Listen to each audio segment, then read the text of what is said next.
दोस्तों, मैं आपको सुनाने जा रहा हूं अपनी मंडली के सदस्य दीपक हीरा रंगनाथ की लिखी कहानी रागी का डोसा। खिड़की से आती सूरज की एक किरण मुरली की आंख पर पड़ी तो उसकी नींद खुल गई।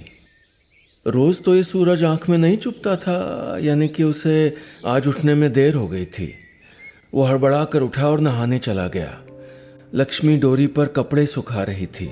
उसकी नजर बचाकर मुरली ने खेतों की ओर दौड़ लगा दी। उसे अच्छा लगता था सुबह सुबह खेतों की सैर करना। हरी हरी पहाड़ियों के बीच था उसका गांव।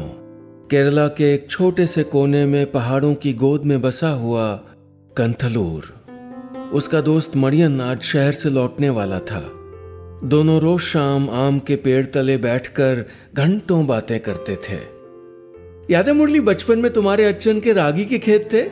हम दोनों एक सिरे से दूसरे सिरे तक रेस लगाते थे। मुरली की नजर अपने खेतों पर अटक जाती। अब वहां रागी, बाजरा या जवार का हरा पात भी नहीं था। वो कभी लहसुन लगाता तो कभी कोई फल। हाँ याद है मरियन, तू हमेशा हार जाता था रेस में। मरियन उसको कोहनी मारता और कहता, कोई भी जीते तेरी अम्मा हम दोनों को रागी के डोसे खिलाती थी, नारियल की चटनी के साथ। मुरली की आंख भर आती। अम्मा को गए 15 साल हो गए थे, लेकिन उनके हाथों का स्वाद वो अब तक भूला नहीं था। माओ के हाथ का खाना होता ही ऐसा है, जब तक जिंदा होते हैं उसका स्वाद होठों से और रूह से जाता नहीं है। मुरली खेतों के किनारे टहल रहा था। सड़क पर बस रुकने की आवाज आई तो उसने मुड़कर देखा। मरियन कंडक्टर से बहस कर रहा था शायद। वो मलयालम में कह रहा था, अब क्या खेत में घुसा दोगे गाड़ी? मेरे दोस्त का खेत है ये, एक भी बाली खराब हुई तो देखना। जाओ अब अपनी बस लेके। बात करता है। मुरली ने उसे चपत लगाई। क्या बे मतलब की बहस करता रहता है तू? एक बच्चे का बाप हो गया फिर भी अकल नहीं आई है। मरियन ने उसे गले से लगा लिया। दोनों आम के पेड़ के पास जाकर बैठ गए। मुरली की आंखें मरियन के झोले पर अटकी रहीं। हाँ बाबा, तेरा सारा सामान लाया हूं शहर से, ये ले, ये 2 मुंडू और लक्ष्मी के लिए साड़ी। हो गया खुश? मुरली साड़ी को देखता रहा। ये तो बहुत सुंदर है। फिर दोबारा उसकी नजर मरियन के झोले पर टिक गई। तू वो नहीं लाया जिसके लिए खास बोला था मैंने? मरियन उसे घूरने लगा। और क्या लाना था? मुरली का चेहरा उतर गया। फिर मरियन उसे छेड़ते हुए बोला, लाया हूं बाबा, वरना तू तो जान ही ले लेता। ये तेरी रागी 2 किलो है पूरी, 80 रुपए किलो मिल रही है, पता है? वो तो अच्छा है कि गांव में ही मिल गई मुझे। मुरली की आंखें चौड़ी हो गईं। 80? बाबा के खेतों में बचपन में रागी उगती थी, कितना स्वाद था उसमें। मरियन ने उसके कंधे पर हाथ फेरा। पता है, एक जमाना था जब कंथलूर के खेतों में 18 तरह के मिलेट्स उगते थे। अब तो कहीं कहीं इक्का दुक्का उगते हैं बस। मुरली दूर अपने खेतों को ही देखता रहा। देश में बहुत सारे किसान तो उगा रहे हैं ना मिलेट्स, हम नहीं उगा सकते क्या फिर से? और बेचोगे कहां? मरियन ने जवाब दिया, मिलेट्स को न मार्केट मिलता है न भाव। बाकी फसल उगाने से अच्छा पैसा मिलता है ना। और जो कुछ किसान मिलेट्स उगा भी रहे हैं वो बस खुद के खाने के लिए, बेचने के लिए नहीं। तुम्हारे मेरे जैसे लोग तो गांव में खरीद के ही खाते हैं।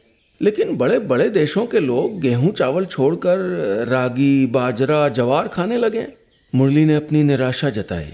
हाँ बात तो सही है तेरी, लेकिन यार अब उनको उगाते कैसे हैं? बीज, मार्केट, किसी चीज की जानकारी नहीं है अपने जैसे आजकल के किसानों के पास। तो फिर अब कैसे उगाएंगे मिलेट्स? क्यों नहीं उगेंगे मरियन चाचा? पीछे से खनकती हुई आवाज मुरली और मरियन के कानों में आ पड़ी। मुड़कर देखा तो विष्णु था। अब मिलेट्स जरूर उगेंगे, आप देखना।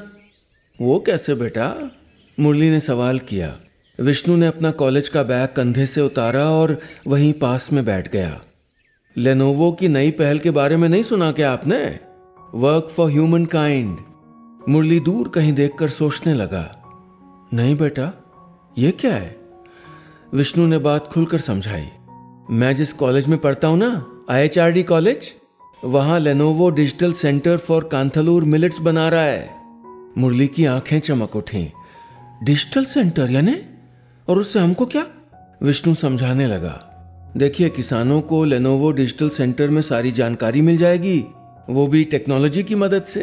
मतलब मिलेट्स कब बोएं, कैसे उगाएं, उनको मार्केट तक कैसे पहुंचाएं, कैसे अच्छा दाम मिलेगा और अलग अलग प्रोडक्ट्स कैसे बनाएं, ये सब बताया जाएगा। मणियन अब तक चुपचाप सुन रहा था, लेकिन अब वो बोल पड़ा। बेटा, खेती करना आसान काम है क्या? ये सब बताने वाला कोई तगड़ा आदमी चाहिए ना यहाँ पे। विष्णु मुस्कुरा दिया। है ना चाचा, एग्रीकल्चर एक्सपर्ट्स हैं, वॉलंटियर्स हैं, लेनोवो एम्प्लॉयज हैं, और तो और अपनी ग्राम पंचायत का भी साथ है। मेरे कॉलेज से यानी IHRD कॉलेज से स्टूडेंट वॉलंटियर्स और फैकल्टी भी हैं। इन सब के सारे स्किल्स को एक साथ मिला के हमारी मदद की जाएगी। मुरली का दिल फिर भी नहीं मान रहा था। बेटा, वो सब तो ठीक है, लेकिन ये सब लोग तो 2 दिन के लिए आएंगे, बता के चले जाएंगे। हमको जो मुसीबत आएगी उसका हल कौन ढूंढेगा? वो तो चले जाएंगे शहर, है ना? अरे नहीं नहीं चाचा, ड्रीम इंडिया नेटवर्क इस प्रोजेक्ट को साल भर चलाने में मदद करता रहेगा और लेनोवो के एम्प्लॉय कंथलूर में 6 महीनों तक आते जाते रहेंगे हमारी मदद के लिए। आपको लग रहा होगा बस यही लोग हैं, लेकिन ऐसा नहीं है। हमारी ग्राम पंचायत भी इस प्रोजेक्ट का हिस्सा है और इसको पूरा करने में साथ देगी हमारा। मणियन ने आखिरी सवाल पूछा, लेकिन बेटा ये तो बता कि अगर मिलेट्स के अलग अलग प्रोडक्ट बन भी गए तो इनको बेचेंगे कैसे? विष्णु ने उनके दोनों कंधे थाम लिए। सिर्फ प्रोडक्ट नहीं चाचा, ब्रांड बनेगा, कांथलूर मिलेट ब्रांड। और इसके सारे प्रोडक्ट्स होम स्टेज और आंगनवाड़ियों को बेचे जाएंगे। यानी बुआई से लेकर फाइनल प्रोडक्ट बेचने तक लेनोवो का work for human kind project आपका साथ देगा, समझे? ले भाई मुरली। मणियन ने मुरली के कंधे पर हाथ रखा। अब तेरा सपना पूरा होने जा रहा है, अब खूब मिलेट्स उगाना। मुरली मुस्कुराने लगा। हाँ, अब तो जरूर उगाऊंगा, लेकिन तुझे हराने के बाद। क्या मतलब? मणियन ने सवाल किया। मुरली खड़ा हो गया। बचपन की तरह हो जाए ग्रेस, यहां से खेत के उस कोने तक। जो हारेगा वो खिलाएगा रागी के डोसे। आजा। बस इतनी सी थी ये कहानी।